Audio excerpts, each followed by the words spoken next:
அவனுக்கு ஒன்றும் தெரியாது. நான் பார்த்துக்கிட்டே இது வரைக்கும், இனிமேல் நீ பார்த்துக்க. அதுக்கு பிறகு மனைவி பார்த்துப்பான், நல்லது கெட்டதெல்லாம் செஞ்சுப்பான், அவளை சார்ந்து வாழ்வான்.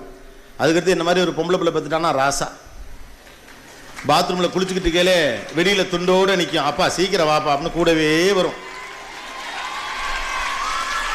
சாவி எடுத்து கொடுக்கும், கூட ஃப்ரெண்டாக இருக்கும், பேசிக்கிட்டே வரும், 1008 அப்பா போடும்.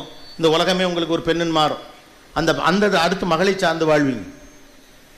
கடைசி வரைக்கும் ஆண் ஒரு பெண்ணை தான் சார்ந்து வாழ்றான், ரைட்? ஆனா அவனை தான் நம்ம இண்டிபெண்டன்ட்னு சொல்றோம், புஜபல பராக்கிரமசாலி, கிரீடத்தோடு பிறந்தவன் அப்படிங்கிறோம் இல்லையா? இந்த மாதிரி உண்மையை சொல்றதுக்காக எவன்லாம் கோயிலில் காசை வெட்டி போட போறானோ எனக்கு தெரியல. ஆனால் சொல்லித்தானே ஆகணும். நீங்களே அப்படி தானே நம்புறீங்க, நான் டிபெண்டன்ட் தானே நம்புறீங்க, நான் ஒரு ஆணை சார்ந்து வாழ்வதாக தானே நம்புறீங்க. நீங்கள் உங்கள் வீட்டிலலாம் போய் செக் பண்ணி பாருங்கள், நான் சொன்னது சரியா தப்பானு உங்களுக்கு கரெக்டாக